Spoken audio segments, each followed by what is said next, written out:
নতুন মা-বাবারা ছোট বাচ্চাকে নিয়ে কিছু সাধারণ সমস্যার মধ্যে পড়ে থাকেন, যেমন রাতে বারবার ঘুম ভেঙে যাওয়া, দুধ খাওয়ার পর বাচ্চার বমি হওয়া, দুধ খাওয়ার পর বাচ্চার পায়খানা করে ফেলা, ওজন না বাড়া কিংবা সর্দি কাশি জ্বর হওয়া।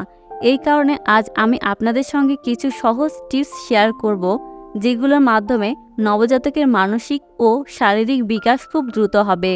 বাচ্চা থাকবে হাসি খুশি ও সুস্থ। ১ নাম্বার টিপস, রাতে ঘুমানোর আগে বাচ্চার পায়ে হালকা কুসুম গরম তেল দিয়ে সুন্দরভাবে মালিশ করুন। আপনি নারকেলের তেল বা অলিভ অয়েল ব্যবহার করতে পারেন। এতে বাচ্চা আরামে ঘুমাতে পারবে, ভালো লাগবে। যদি বাচ্চার দাঁত ওঠার সময় হয়, সে ব্যথাটাও কমে যাবে। এছাড়া নিয়মিত মালিশ করলে বাচ্চার বারবার সর্দি কাশিতে ভোগে না। বাচ্চার পেটের ব্যথাও কমে যায় এবং ভালো হজম হয়। ২ নাম্বার টিপস, মালিশ করার সময় বাচ্চার হাত অন্তত ১ মিনিট ধরে মালিশ করুন। অনেকেই বাচ্চার পা মালিশ করলেও হাত মালিশ করেন না, কিন্তু এটা খুব জরুরি। হাতের মালিশ করলে বাচ্চার চোখের বিকাশ ভালো হয়, ঘুম ভালো হয়, রোগ প্রতিরোধ ক্ষমতা বাড়ে। দাঁত ওঠার সময় যে অস্বস্তিটা সে বোধ করে সেটাও কমে যায়।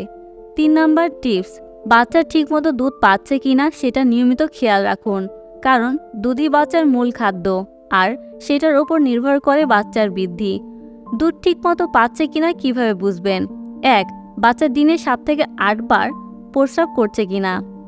২. বাচ্চার পেশাবের রং গাঢ় হলুদ হলে বুঝবেন সে ঠিকমতো দুধ পাচ্ছে না। ৩. ওজন প্রতিদিন গড়ে ৩০ গ্রাম বা সপ্তাহে ২০০ গ্রাম করে বাড়ছে কিনা দেখুন। এই লক্ষণগুলো থাকলে বুঝবেন আপনার বাচ্চা যথেষ্ট পরিমাণ দুধ পাচ্ছে। ৪ নাম্বার টিপস, ১ মাসে বড় বাচ্চাকে টামি টাইম দিন, মানে বাচ্চাকে দিনে কয়েক মিনিটের জন্য পেটের উপর শোয়ান।